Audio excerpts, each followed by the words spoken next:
Bien, ¿qué tal? ¿Cómo le va, Gastón? ¿Qué dice usted? ¿Bien? Muy bien, Alberto. ¿Vos ¿Un cómo cafecito? estás? Un cafecito, por supuesto. Bueno, sí, Mirá. hoy está... Está contento hoy, esposo. ¿Qué habrá pasado que está tan contento? Y terminó las vacaciones. Ah, Le encanta ir al colegio. ¿volvió a la Eso escuela? te lo busca. ¿Volvimos a la escuela? No. ¿Todavía no? Sí, como que no. Uf, que me lo va a tirar encima y... Gastón, a ver, el mundo siempre estuvo en crisis, ¿no? Pero hoy en día la crisis está sobre el escenario. Porque antes era más secreto, las crisis eran más secretas, se conocían a la semana. Ahora es el día a día. Todos los días tenemos escenas de guerra, escenas de... La gente está un poco desorientada. Tremendo. Yo te digo, yo también me incluyo entre la gente, ¿no? Es decir, y aparte todo lo que sucede está todo relacionado. Sí, sí. Es que los que lideran están desorientados, imagínate nosotros. No sé, ¿viste? Porque Trump está más loco que dentro de la locura vos no sabés si hay una persona inteligente que a propósito usa la locura y la contradicción para desorientar. Sí, a ver, es tan complejo, también tiene que ver con eso, ¿no? Estamos Bien. frente a un mundo tan complejo A ver, y explícale que un poco está a la mezclado, gente y está qué mezclado pasa, tanto. ¿Qué pasa en este momento? Mirá, lo que pasa en realidad en Medio Oriente es que se están peleando entre hermanos, digamos, ¿no? Esto hay una gran confusión y me parece que está bueno Dale. que se lo aclaremos a la gente. Los semitas, arranquemos por ahí. Los semitas. Bueno, explicar que es una línea árabe. Claro. Los semitas son, nos vamos a ir 2300 años al arca de Noé. Después del arca de Noé, Noé tuvo un hijo que se llamó Sem, uno de 3, ¿no? El que fue para Medio Oriente. Los otros 2 fue uno a India y el otro a África. Este Sem creó el semitismo. Sí, pero Mahoma Los vino semitas. del siglo VI. Sí, por eso. Pero en realidad los árabes son semitas. Entonces, cuando uno habla, y la primera explicación que le vamos a dar a la gente, cuando uno dice antisemitismo es ser antijudío, estamos confundidos, estamos equivocados. Antisemitismo es ser más antiárabe que antijudío. Ajá. ¿Tá? Porque los semitas son árabes. Cuando Sem fue a Medio Oriente, los semitas eran árabes, fenicios, y después se generaron los judíos. Porque los judíos, ya ahí vamos para adelante, y nos vamos a Abraham.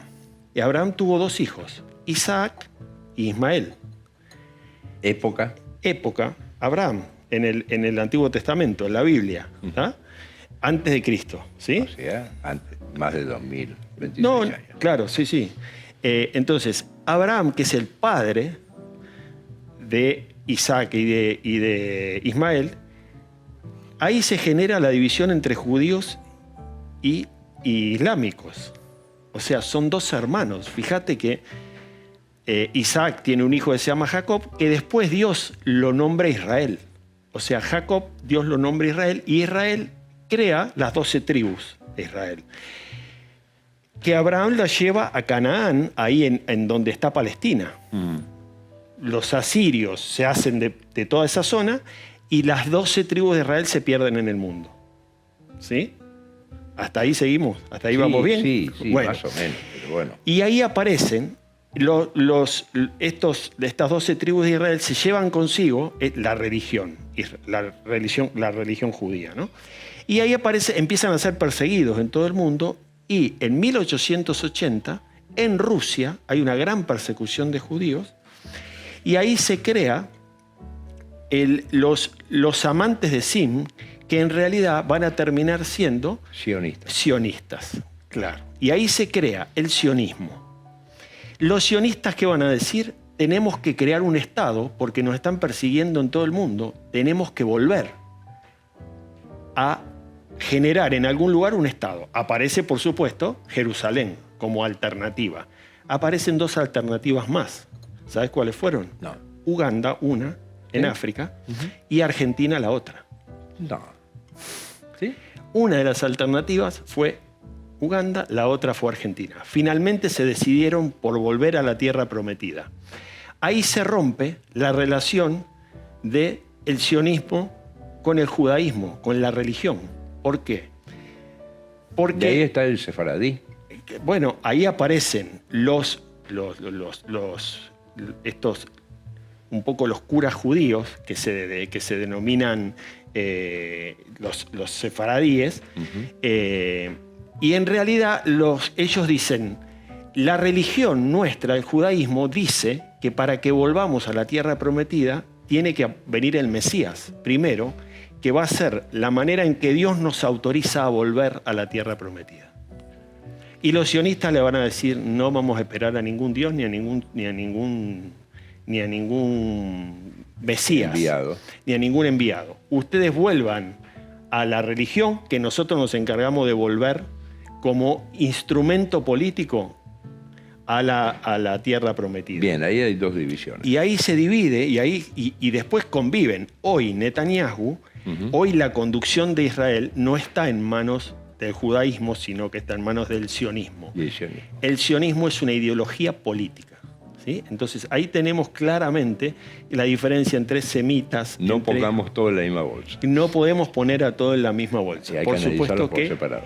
lo analizamos por separado. Y después la otra variante, que son los hijos de Ismael, en el año 700, ya después de Cristo, aparece Mahoma y van a surgir como el Islam. O sea, que ahí sean chiitas y sunitas. Claro, se van a dividir. Pero fíjate que en realidad el Islam hoy, enfrentado con el judaísmo, en realidad son dos hermanos, Jacob y Ismael. Que vienen de hace mucho tiempo. Bien.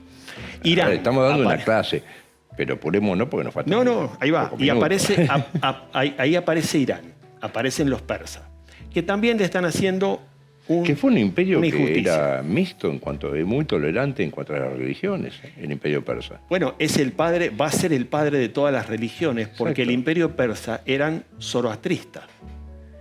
Zoroastristas es la religión, el zoroastrismo, es la religión de la que después va a surgir el cristianismo, el judaísmo y el islamismo. Sí, eran muy tolerantes con todos. Absolutamente. Zaratustra. Nada que ver con el Irán de ahora. Nada que ver. Nada que ver, no es, porque muchos dicen imperio persa, Irán.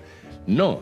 Por eso el imperio persa es una cosa, Irán ahora es otra. Por eso es injusto y uno sale a aclarar esto, porque en realidad los persas no son hoy los persas que eran, y los persas y su religión, el zoroastrismo, es una religión, digamos, con otro tipo de creencias que fue perseguida por los árabes que en el año 700 dominaron a los persas. Entonces, a partir de ahí se convierten en los chiitas árabes que dejan de ser persas, digamos, ¿no? Pero entonces, que son minoría. Ese es el Irán de hoy. Es la minoría en el mundo islámico, en el mundo musulmán, porque la mayoría son sunitas. Egipto y demás son sunitas. Arabia Saudita, que no son tan fanáticos. Que no son tan fanáticos, que además y aparte entienden... el gobierno por un lado y la religión por el otro. Eso te iba a decir. Los chiitas creen en el Islam más ortodoxo, que dice que la conducción social y política debe estar en manos, o debe estar conducida por el Islam. Es como si en Argentina tuviera que ser el arzobispo presidente de la nación. Exactamente. Más o menos así. Ahí va. Exactamente. Entonces, y ahí nos transformamos, obviamente, en fundamentalistas.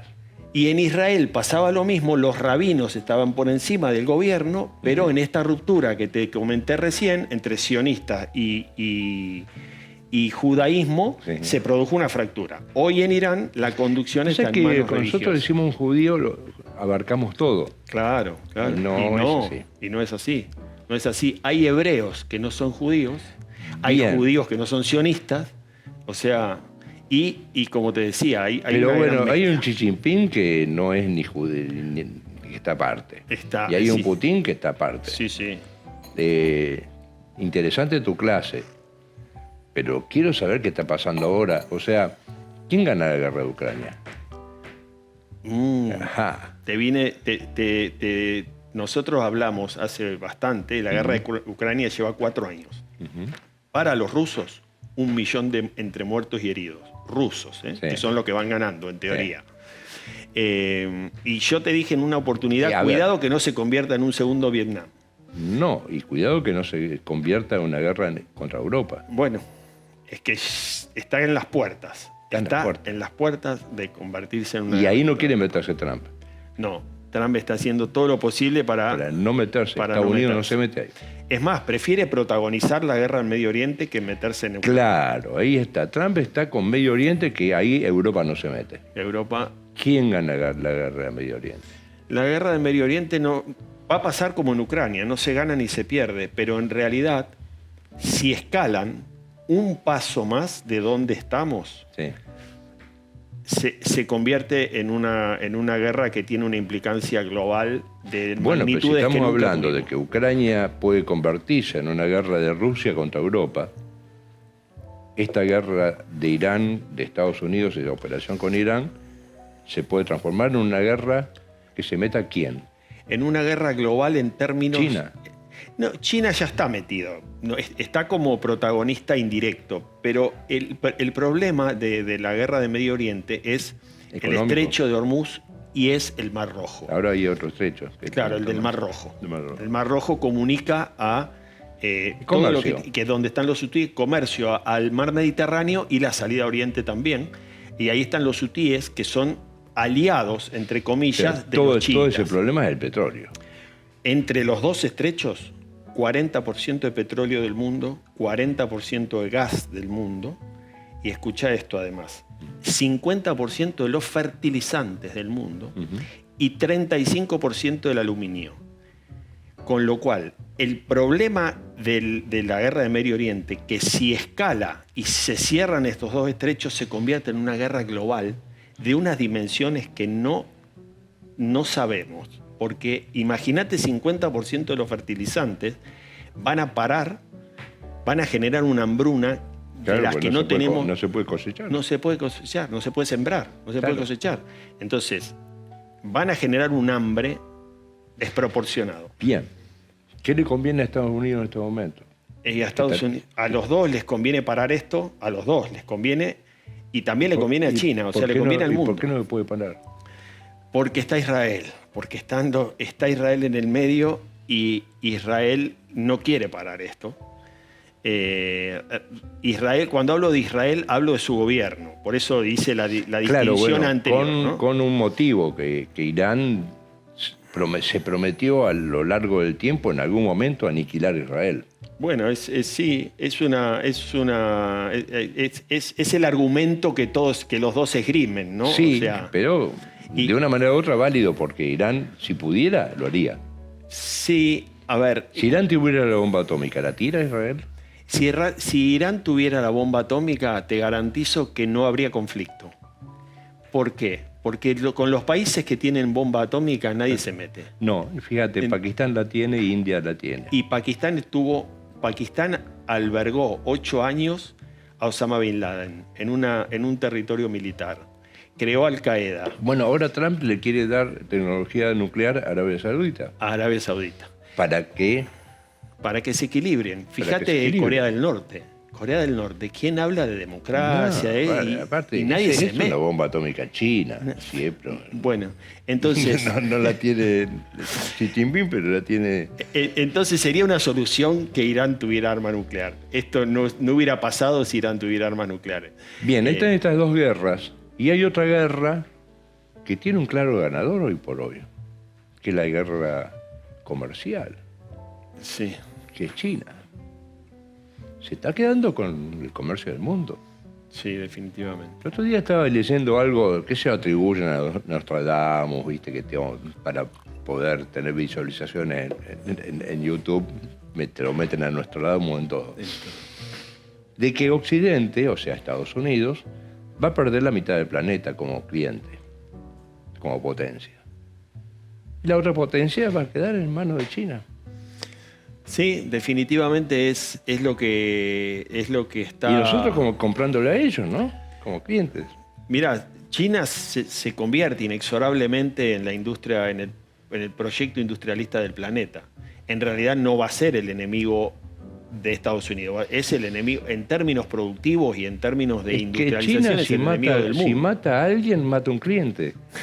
Porque ha producido... Vendió 70 millones de autos. La industria automotor, Alemania estaba, BMW, demás están cerrando. No puede competir. Y fíjate que está teniendo el problema que ya no crece al 10% como crecía, y ahora está creciendo a tasas del 4 o 5, que para China es un grave problema. Y la debilidad de China, que tiene algunas debilidades, fundamentalmente están relacionadas con el desarrollo productivo que ha generado. Esto necesita es que alguien a la par... tiene que vender, si no, ¿dónde lo guardan? Bueno, a lo que fabrican. Esto es un problema, no es una... No bien, es ¿nosotros estamos bien alineados o no? Milei con Trump. A ver, ¿Está atado a la suerte de Trump? Con Trump, creo que no. Creo que la suerte de Trump es una suerte que va a continuar con Trump o sin Trump. Y esto... Exacto. Trump es un personaje como los que ponen en Estados Unidos para hacer algo, que es el muñeco Trump. Después sacan el muñeco, ponen otro muñeco y siguen con la misma política. Y siguen con la misma política. La política de... Y con Xi Jinping pasa lo mismo. Sí, la vuelta... No sé quién sucedería a Putin. Pero no cambiaría... ¿Quién sucedería a Putin? Bueno, es una gran pregunta la que haces. Porque Xi Jinping tiene un Partido Popular chino muy grande, en donde si alguien se porta mal, lo sacan y le ponen otro. Y no dan explicaciones a nadie. Y además están alineados con la aristocracia financiera internacional, de la cual Putin es un enemigo. Ahora, ¿Putin quién? ¿Por qué es un ¿Putin enemigo? tiene un partido fuerte atrás? Sí. Putin ha generado un proceso de nacionalismo. Claro que es nuevo Putin, nuevo. Viene desde el año 2000 nomás. Claro. Antes lo manejaban las mafias rusas. Claro. Y aparte había generado un desmembramiento de Rusia, ¿no? Todo el tema de la perestroika fue un desmembramiento de Rusia. ¿Qué hace Putin? Nace como un movimiento nacionalista de reunificación rusa. Y eso para la aristocracia financiera internacional es un problema. Bueno, quedamos sin tiempo. Está bien. Gastón, seguimos en otra oportunidad. Pronóstico incierto. Después de Trump, van por Putin. Esto es lo que te puedo decir. ¿Quién? ¿China? No, China no. Después de Trump van por Putin. Te digo quién va por Trump y quién va por Putin. Tienen un enemigo común y es la aristocracia financiera internacional. Ellos... ¿BlackRock? Absolutamente. Una de las patas de la mesa es BlackRock. Wall Street, para que ustedes... Las acciones. Las acciones, el mundo financiero asociado al mundo tecnológico. El mundo financiero no tiene patria. Lo ponemos así de claro. No hay patria. No. Ahí hay un montón de gente. El objetivo, claro, el objetivo es el gobierno único. Mientras logren mantener esos números que no están respaldados por ninguna riqueza. Sí. Cerramos acá porque sin tiempo. Es ciencia ficción. Realmente este mundo se ha transformado ya en ciencia ficción. Otro día tocamos lo de la IA. Cuando gustes, es fantástico. Porque ello ya es más ciencia ficción todavía. Gracias, Gastón. No, un placer como siempre. Te vuelvo a invitar, ¿eh? Dale, seguimos Estudio 3. Bueno chicos, ya se terminó este programa del Estudio 3 y como siempre antes de irme vamos a decir nuestras redes sociales para que nos sigan y nos vean. YouTube, Estudio 3 Programa, Instagram, Estudio 3 Rosario, Facebook de mi padre, Alberto Ciro Ollán. Y ahora vamos a mostrar unas plantas que son muy hermosas para ver con su propio ojo, que es coc.libla. Ese es su Instagram y es una técnica japonesa de jardín que son buenísimas de ver. Y bueno, si querés cortarte para los hombres, vamos a representarles la peluquería G&D que está en Montevideo 1898 en la esquina de Dorrego. Corta muy bien. A mí me cortaron re bien y lo recomiendo mucho para los hombres. Bueno chicos, si quieren probar unos sándwiches riquísimos, prueben el sandwicheo.gourmet. Ese es el Instagram que lo hace, que alegra el día con sus sándwiches riquísimos que son. Y es envío a domicilio, entonces es bueno eso. Y antes terminamos a ver como siempre el logo del Estudio 3. Estamos en el Estudio 3, vamos.